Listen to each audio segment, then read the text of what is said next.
Early the next morning, in the cold light of dawn, Thomas and his friends waited for Spencer. They could see a streak of silver engine puffing towards them. It was Spencer. Thomas felt worried. I can't do this, Percy. Yes, you can, Thomas. You always tell us we can do whatever we want to. So can you. The tracks were cleared for Spencer and Thomas, and both engines were coupled up to their heavy loads. Edward puffed forward. You will each take different tracks round the island. You may only stop for coal and water. Then Edward whistled long and hard. The contest had begun. Spencer and Thomas pumped their pistons. Thomas puffed off with a heave and a huff. I can do it. I'll puff for longer. I'll show Spencer I really am stronger. Spencer smiled as he slid away. I'll show Thomas who's strong and who's weak. He'll puff home with a squeak and a creak. The other engines watched and worried. Then they blew their whistles long and strong. Good luck, Thomas! Thomas and Spencer puffed round the island. They clickety-clacked along the tracks. They whooshed through woods, and they huffed up hills. Spencer steamed and smiled. He raced and he roared. Thomas puffed and huffed. He heaved and he hauled. Silly little engine. When will he learn? You can do whatever you want to, and I want to win! Thomas was huffing up a steep slope. He was puffing and panting, and his axles ached. At last, he reached the top. Hooray! I did it! Then there was trouble. There was a clang and a prang. Thomas gasped. Cinders and ashes! I'd broken my brakes! Thomas's wheels started to whir and to wobble. He flew faster and faster down the hill. Oh no! Oh, help!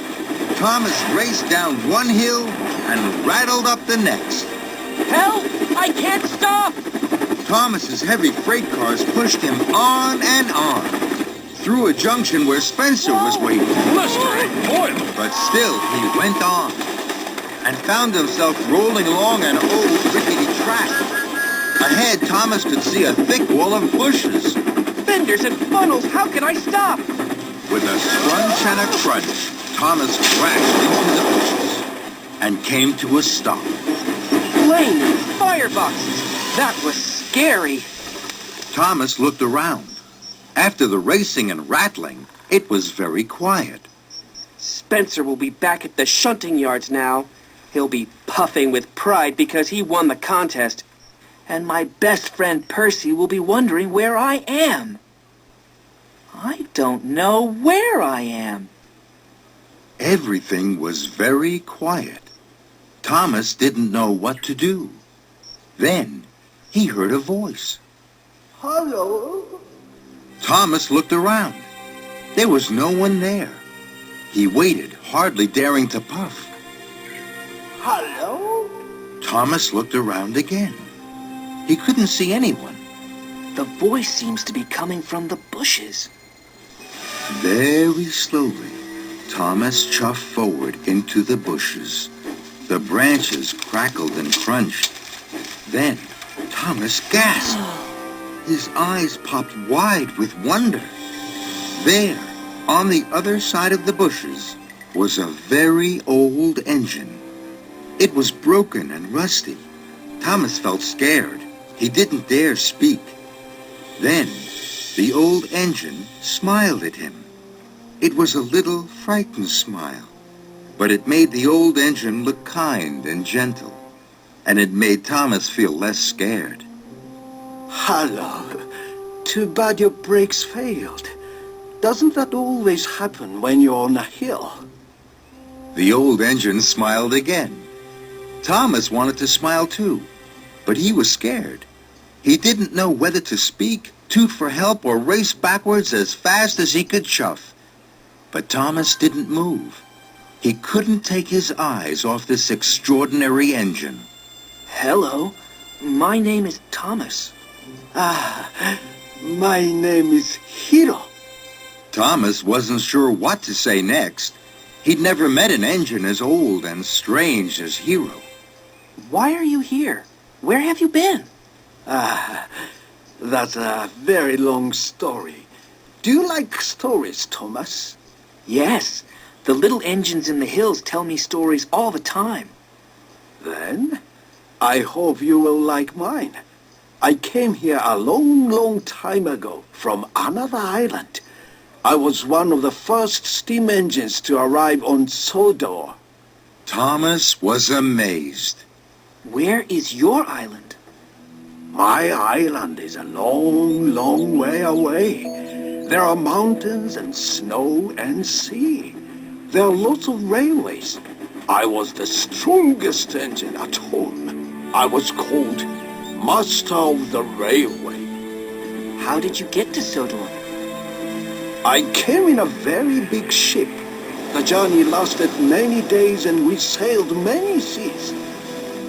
When I arrived at the docks, it didn't look at all like home. What was Sodor like then? It was very quiet. I was the only engine on Sodor. They called me Master of the Railway here too. I was very happy. What happened? I started to break down. The mechanics didn't have parts for me. So I was put in a siding. I had to wait for parts for my island. I waited and waited. And now I'm sure the parts will never come. Thomas's eyes were wide with wonder. Do you miss your home? Yes, I do. I miss being master of the railway. Thomas looked at his sad new friend. He felt sorry for Hiro. I know.